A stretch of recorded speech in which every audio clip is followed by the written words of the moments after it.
স্বামী কে? স্বামীর সম্মান বোঝেন আপনি? স্বামী কে? যার ব্যাপারে নবী সাল্লাল্লাহু আলাইহি ওয়াসাল্লাম বলেছেন, আমি যদি আল্লাহ ছাড়া অন্য কাউকে সিজদা করতে বলতাম, তাহলে মেয়েদেরকে বলতাম তারা যেন স্বামীদেরকে সিজদা করে। আপনাকে আমি কিভাবে বুঝাবো স্বামীকে? স্বামীর মর্যাদা কোথায়? এগুলো কি ইসলাম মেয়েদেরকে ডমিনেট করছে এগুলো দিয়ে? কেন? এই স্বামী আপনার জন্য সারাটা জীবন ক্ষয় করে ফেলে। একটা চোর পর্যন্ত, একটা চোর, একটা করাপ্টেড মানুষ, দুর্নীতিগ্রস্ত মানুষ, সে চুরি করে দুর্নীতি করে এনে বাচ্চাকে খাওয়ায়। একটা ধর্ষক পর্যন্ত ওর মেয়েকে আদর করে। পুরুষ মানুষ কি জিনিস কেমন করে বুঝবেন? সারাটা জীবন ক্ষয় করে ফেলায়। যদি আপনি তার আনুগত্য করেন, তার সামনে সুন্দর মতো থাকেন, তার কথার সাথে তর্ক না করেন, ভালোবাসা দিয়ে থাকেন, আপনার জন্য সে জীবন দিতে প্রস্তুত থাকে।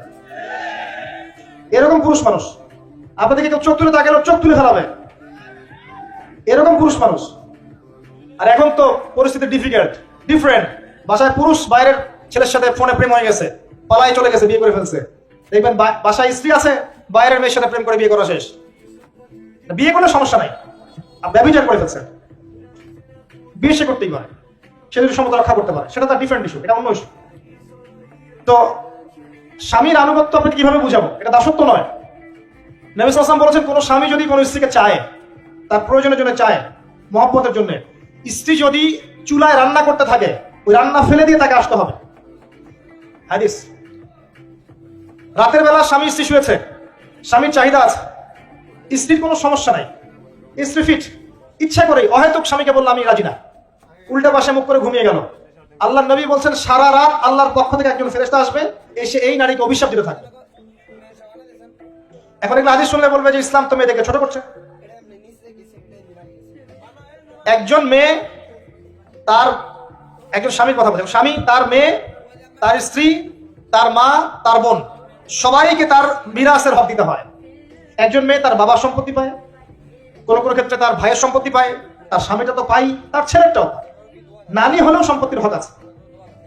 একটা মেয়েকে চতুর্দিক থেকে সিকিউর করা হয়েছে ইসলামে।